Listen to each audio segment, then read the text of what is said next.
যে কোনো বাঙালি বাড়ির অনুষ্ঠানের শেষ পাতে চাটনি মাস্ট। আর অনুষ্ঠান বাড়ির চাটনি খেতে কিন্তু সকলেরই ভালো লাগে। তাই আজকে আমি তোমাদের জন্য একদম অনুষ্ঠান বাড়ির মতো কাঁচা আমের চাটনির রেসিপি নিয়ে এসেছি, যেটা তোমরা বাড়িতে খুব সহজেই বানিয়ে নিতে পারবে আর খেতেও হবে কিন্তু দুর্দান্ত। তাহলে চলো আর দেরি না করে রান্নাটা শুরু করে ফেলি। বাই দ্য ওয়ে, আমি সুস্মিতা আর তোমরা দেখছো আমার চ্যানেল ইয়ামিরস বাংলা। এই চাটনি বানানোর জন্য আমি এখানে প্রথমেই দুখানা বড় সাইজের কাঁচা আম নিয়ে নিয়েছি। আমটাকে ভালো করে ধুয়ে নিয়ে প্রথমেই আমাদের আমের মুখের দিকটা এইভাবে কেটে নিতে হবে। তারপর আমাদের এই কাঁচা আমটাকে খোসা শুদ্ধ এইভাবে কেটে নিতে হবে। আমাদের যেহেতু কাঁচা আমের আটি হয়ে গেছে, তাই আমি এইভাবে সাইডগুলো আগে কেটে নিচ্ছি। তোমরা যদি কচি আম দিয়ে করো তাহলে তোমরা মাঝখান থেকে এই আমটাকে কেটে নিতে পারবে। আমগুলোকে কিন্তু আমাদের এরকম লম্বা লম্বা করে কেটে নিতে হবে।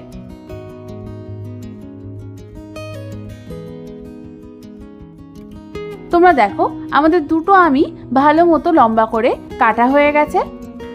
এবার অন্যদিকে গ্যাস জ্বালিয়ে একটা কড়াই বসিয়ে দিলাম আর তার মধ্যে দিয়ে দিলাম কিছুটা পরিমাণ জল। তারপর ওই জলের মধ্যে আমি দিয়ে দেব 1 চামচ পরিমাণ নুন।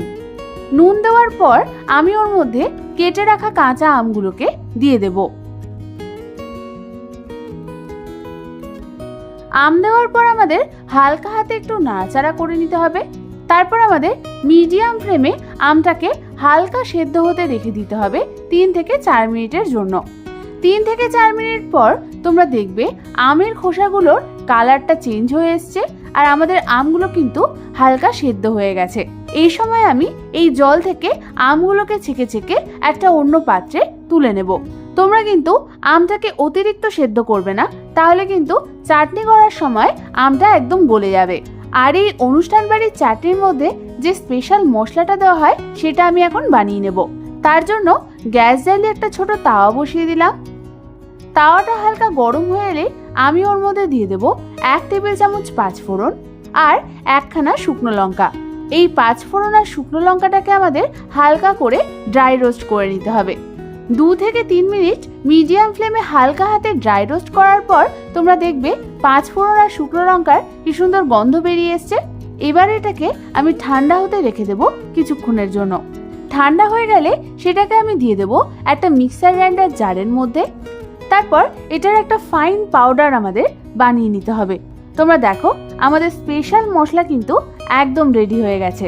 এবার অন্যদিকে গ্যাস জ্বালিয়ে একটা কড়াই বসিয়ে দিলাম আর তার মধ্যে দিয়ে দিলাম 1 টেবিল চামচ সর্ষের তেল। তেলটা হালকা গরম হয়ে এলেই আমি ওর মধ্যে ফোড়নের জন্য দিয়ে দেব 1 চামচ 5 ফোড়ন আর একটা শুকনো লঙ্কা। ফোড়নটাকে হালকা হাতে একটু নাড়াচাড়া করে নিয়ে আমি ওর মধ্যে সেদ্ধ করে রাখা আমটা দিয়ে দেব। আমটা দেওয়ার পর আমি ওর মধ্যে দিয়ে দেব 1/2 চামচ পরিমাণ হলুদ গুঁড়ো আর 1/2 চামচ পরিমাণ নুন। নুন আর হলুদ গুঁড়ো দিয়ে আমটাকে আমাদের হালকা হাতে একটু নাড়াচাড়া করে নিতে হবে। 1 থেকে 2 মিনিট হালকা হাতে একটু নাড়াচাড়া করে নিয়ে আমি ওর মধ্যে দিয়ে দেব মেজারমেন্ট কাপের 1 কাপ চিনি। চিনি দেওয়ার পর আমি ওর মধ্যে দিয়ে দেব 1/2 কাপ পরিমাণ জল।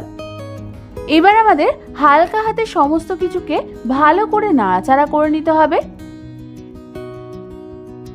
ভালো মতো মেশানো হয়ে গেলে আমি এটাকে ঢাকনা চাপা দিয়ে রেখে দেব যতক্ষণ না এটা ভালো মতো ফুটে আসছে আর এর কনসিস্টেন্সিটা ঘন হয়ে আসছে।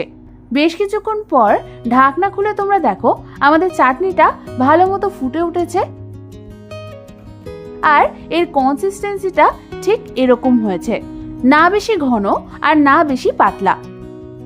চাটনিটা ঠিক এই অবস্থায় নামালেই কিন্তু ঠান্ডা হওয়ার পর এর কনসিস্টেন্সিটা একদম ঠিক থাকবে।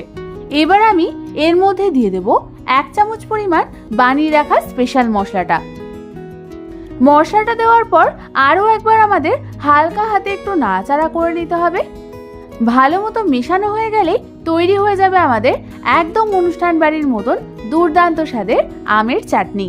তাহলে আর অনুষ্ঠান বাড়ির মতন চাটনি খেতে হলে আর অনুষ্ঠানের অপেক্ষা করতে হবে না। বাড়িতেই তোমরা যে কোনো দিন এই দারুণ স্বাদের চাটনি অতি সহজেই বানিয়ে নিতে পারবে। এই রেসিপিটা ভালো লেগে থাকলে একটা লাইক করে দিও। আর এরকম দারুণ দারুণ রেসিপি আরও পেতে হলে আমার চ্যানেলটাকে কিন্তু ঝটপট সাবস্ক্রাইব করে নাও। আজ তাহলে এই পর্যন্তই। আমি আবার চলে আসবো তোমাদের কাছে নতুন কোনো রেসিপি নিয়ে।